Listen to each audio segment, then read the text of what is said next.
बात है 17 दिसंबर सन 1398 ईस्वी की, जब मंगोल आक्रमणकारी तैमूर लंग के द्वारा दिल्ली के सुल्तान नसीरुद्दीन महमूद और उसके वजीर इकबाल मल्लू को पराजित करने के बाद दिल्ली में प्रवेश किया गया और 15 दिनों तक वहां दिल्ली में रहकर जो लूटपाट की गई, जो कत्लेआम किया गया और जो आगजनी की गई, दिल्ली की ऐसी हालत कर दी गई कि कुछ दिनों तक दिल्ली वीरान हो गई थी। वहां चारों तरफ केवल लाशें ही लाशें थी, वहां चारों तरफ संक्रमण फैला हुआ था, यमुना नदी को पूरा लाशों से भर दिया गया था।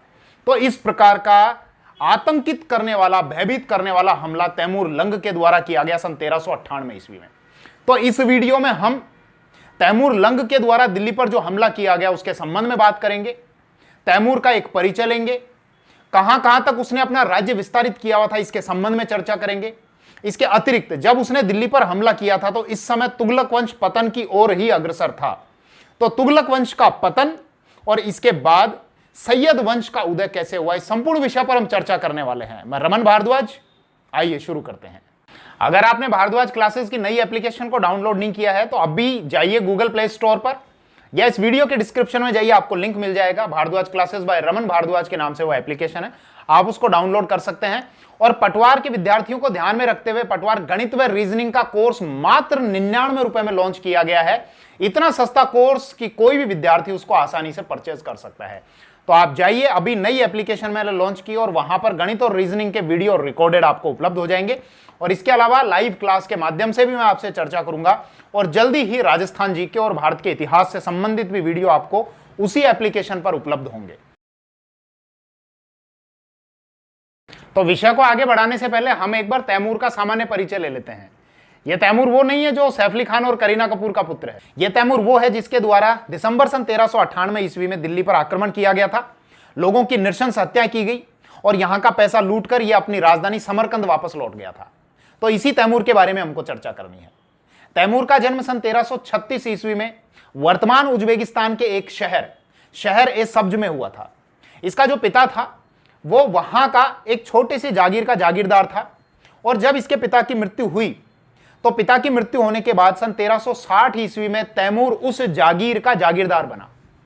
और जब तैमूर की मृत्यु हुई थी सन 1405 ईस्वी में, जब यह चीन अभियान के लिए जा रहा था, चीन पर हमला करने के लिए, तो उस अभियान पर जाते समय इसकी मृत्यु हो गई थी। तो 1405 में अपनी मृत्यु से पहले इसने जो एक साम्राज्य खड़ा कर लिया था, उस साम्राज्य में वर्तमान दुनिया के बहुत बड़े बड़े देश आया करते थे, जिसको तैमूरी साम्राज्य कहा गया। तो इसके तैमूरी साम्राज्य में कौन कौन से देश आया करते थे, मैं मानचित्र के साथ आपको बता रहा हूं। एक तो आता था उज्बेकिस्तान, और ध्यान रखना उज्बेकिस्तान का समरकंद उस समय इसकी राजधानी हुआ करता था।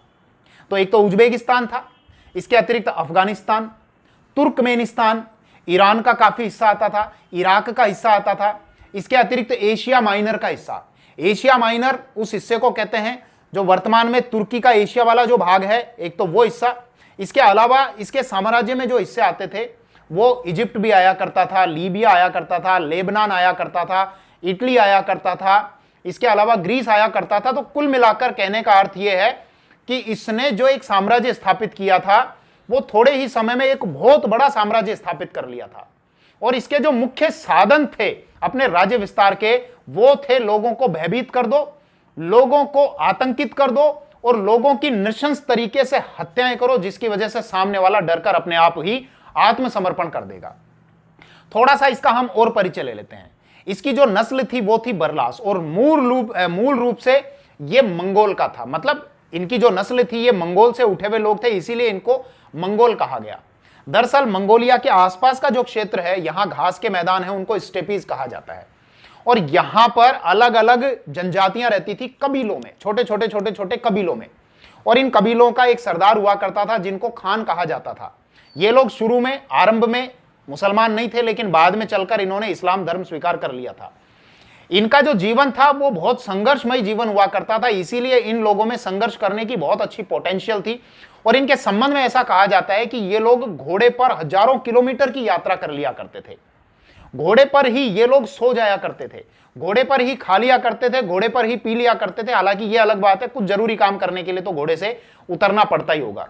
तो कहने का अर्थ यह है कि इन लोगों में संघर्ष करने की बहुत गजब की पोटेंशियल हुआ करती थी।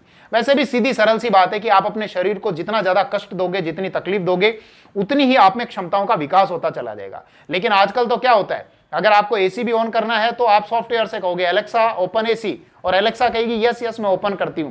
तो आप एसी या पंखा खोलने के लिए अपने पलंग से ही नहीं उतरते, तो पोटेंशियल कहां से पैदा होगी। खैर, वापस हमारे विषय पर आते हैं। मार्च या अप्रैल 1398 ईस्वी को तैमूर लंग ने समरकंद से दिल्ली की ओर प्रस्थान किया। एक विषय और समझ लेना, ये जो इसके नाम के आगे आ रहा है लंग, तो ये लंगड़ा शब्द को ही लंग लिखा गया है। दरअसल जब इसने शुरू में सैन्य अभियान आरंभ किए थे तो आरंभिक सैन्य अभियानों के दौरान ही ये घायल हो गया था और इसकी एक टांग कट गई थी और ये लंगड़ा हो गया था। इसी वजह से इसको तैमूर लंगड़ा कहा गया और तैमूर लंगड़ा को शॉर्ट में तैमूर लंग कहा गया। होता है ना, जैसे गांव में किसी व्यक्ति का अगर नाम है तो नाम हम बिगाड़ देते हैं, अगर बिगड़ा हुआ नाम है तो बिगड़े हुए नाम को और ज्यादा बिगाड़ देते हैं। कि किसी का नाम अगर मान लो सुरेश है और वो थोड़ा सा काला है तो उसको बोल देते हैं कालिया, और कालिया अगर नाम पड़ गया तो थोड़ा सा और बिगाड़ देते हैं उसको और शॉर्ट में कर देते हैं कालू। तो इसके साथ भी ऐसा हुआ होगा, पहले इसको तैमूर लंगड़ा और लंगड़ा से फिर इसको तैमूर लंग कहा गया। तो खैर, तैमूर लंगड़ा जो है ये मार्च अप्रैल 1398 ईस्वी को समरकंद से और दिल्ली पर हमला करने के लिए चल पड़ा। अब जब ये आया तो सितंबर 1398 ईस्वी को इसने सिंधु नदी को पार किया और सिंधु नदी को पार करने के बाद ये झेलम नदी के किनारे किनारे किनारे किनारे किनारे चलता चलता चलता चलता आगे की ओर बढ़ा। और जब ये झेलम नदी के किनारे चलता हुआ आगे की ओर बढ़ रहा था तो इसके साथ में एक सेना आकर और जुड़ी, और वो सेना लेकर आया था इसका एक पोता था, इसका पौत्र जो काबुल का सूबेदार था जिसका नाम था पीर मोहम्मद। वो मुल्तान को जीतकर ही आया था। तो मुल्तान को जीतने के बाद झेलम नदी के पास में वो आकर तैमूर से आकर मिल गया।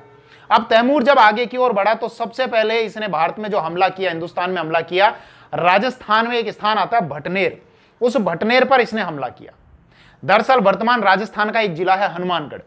इसी हनुमानगढ़ जिले में एक कस्बा बसा हुआ है, एक स्थान है भटनेर, और यहां पर भाटी शासकों के द्वारा एक किला बनाया गया था जिसको भटनेर कहा गया। हालांकि बीकानेर के शासक थे सूरत सिंह, जिनके द्वारा सन 1805 ईस्वी में इस किले को जीत लिया गया था और मंगलवार के दिन जीता था, इसीलिए भटनेर के स्थान पर इसका नाम बदलकर हनुमानगढ़ कर दिया था, क्योंकि मंगलवार हम जानते हैं हनुमान जी का वार होता है। खैर, हमारा ये विषय नहीं है।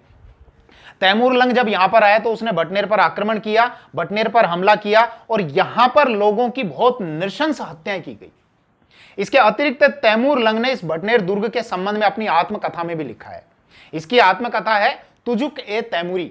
उसमें इसने लिखा है कि मैंने भटनेर जैसा मजबूत और सुरक्षित किला पूरे हिंदुस्तान में कहीं पर नहीं देखा। पूरे हिंदुस्तान का भ्रमण करता तो शायद और भी किले ये देख सकता था। खैर, अच्छा हुआ पूरे हिंदुस्तान का इसके द्वारा भ्रमण नहीं किया गया, वरना लोगों की और ज्यादा नृशंस हत्याएं की जाती। खैर, अब वो भटनेर से दिल्ली की ओर बढ़ा और दिल्ली पहुंचकर उसने बहुत ही आसानी से दिल्ली पर अपना अधिकार कर लिया। और दिल्ली को इतनी आसानी से जीतने का जो कारण था वो था दिल्ली की उस समय की हास्यास्पद राजनीतिक स्थिति।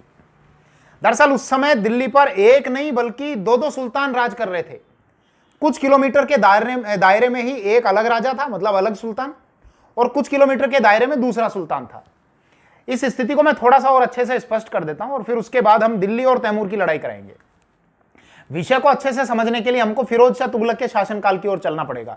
तो ज्यादा डिटेल से तो नहीं बताऊंगा क्योंकि पहले के वीडियोस में बता चुका हूं, लेकिन एक ओवरव्यू आपको दे दूंगा। फिरोज शाह तुगलक वंश का तीसरा शासक था। उसका शासनकाल रहा 1351 से 1388 ईस्वी तक का, और उसने अपने शासनकाल में जो निर्णय लिए थे उसकी वजह से उसकी मृत्यु के तुरंत बाद से ही तुगलक वंश बहुत तेजी से पतन की ओर अग्रसर हुआ। जैसे ही फिरोज शाह तुगलक की मृत्यु हुई 1388 ईस्वी में, तो उसके तुरंत बाद जो सुल्तान है वो जल्दी जल्दी जल्दी जल्दी बदल रहे थे। एक आता, इतने में दूसरा आ जाता, इतने में तीसरा आ जाता, मतलब एक दूसरे को कूट के हटा देता, दूसरा तीसरे को कूट पीट के हटा देता, तीसरा जो है वो चौथे को कूट पीट के हटा देता।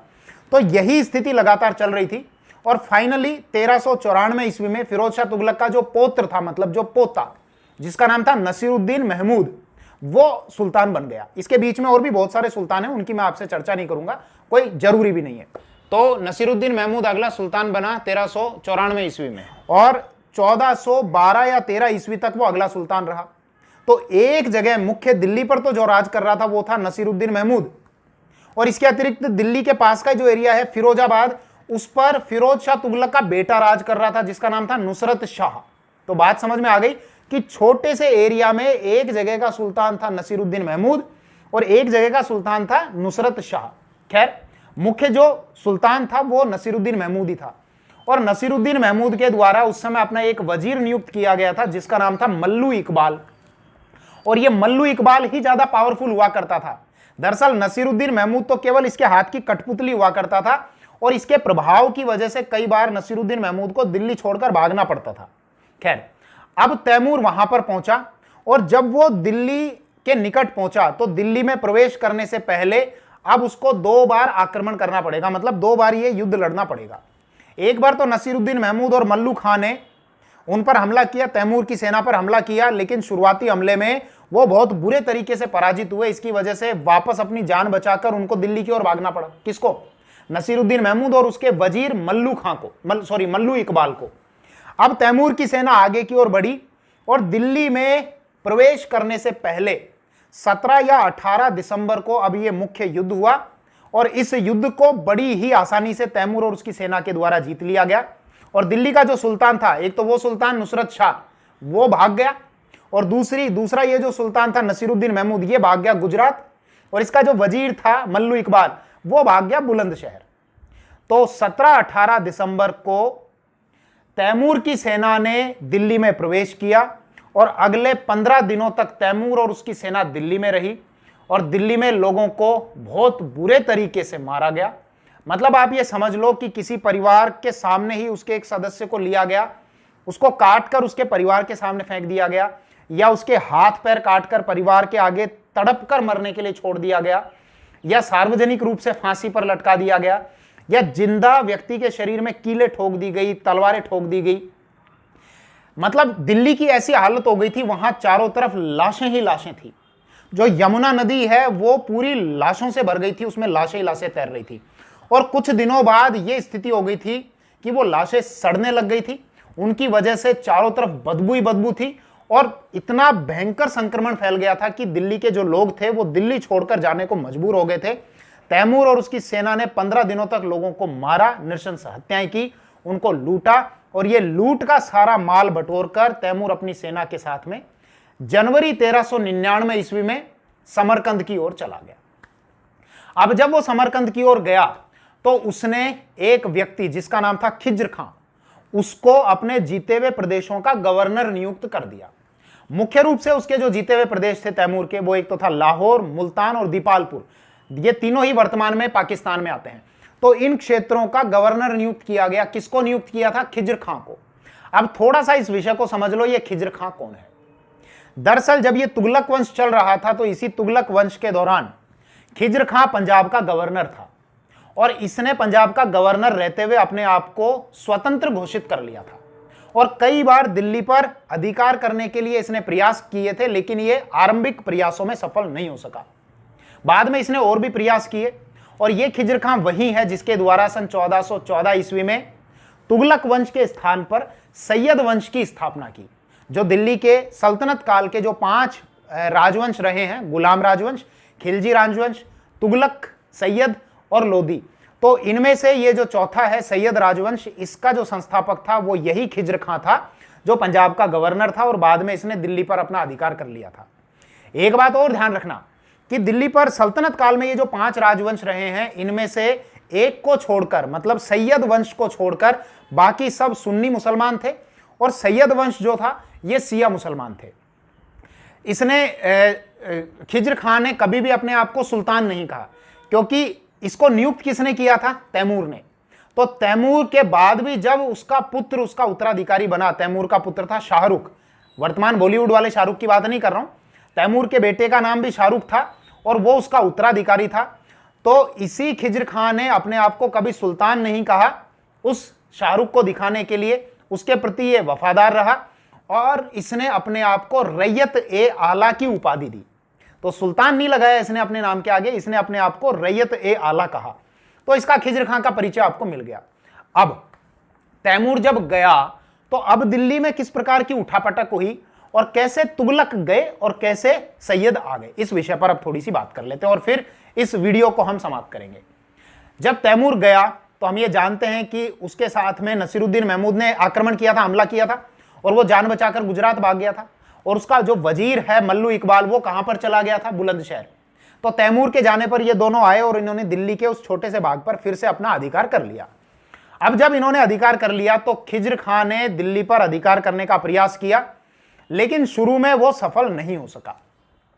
लेकिन जब नसीरुद्दीन महमूद की मृत्यु हो गई सन 1412-13 ईस्वी में, तो नसीरुद्दीन महमूद के मरने के बाद उसके जो अमीर थे, उसके जो दरबारी थे, उसके जो प्रमुख लोग थे, उन्होंने सर्वसम्मति से दौलत खां लोधी को अगला शासक बना दिया, मतलब अगला सुल्तान बना दिया।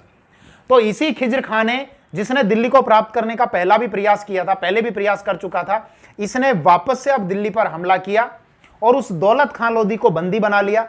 बंदी बनाकर उसको हिसार में कैद कर लिया गया। हिसार जो वर्तमान में हरियाणा का एक शहर है, वहां पर कैद कर लिया गया। और सन 1414 ईस्वी में इसी खिज्र खां ने दिल्ली में तुगलक वंश के स्थान पर सैयद वंश की स्थापना कर ली। उम्मीद है ये पूरा विषय आपको बहुत अच्छे से समझ में आ गया होगा।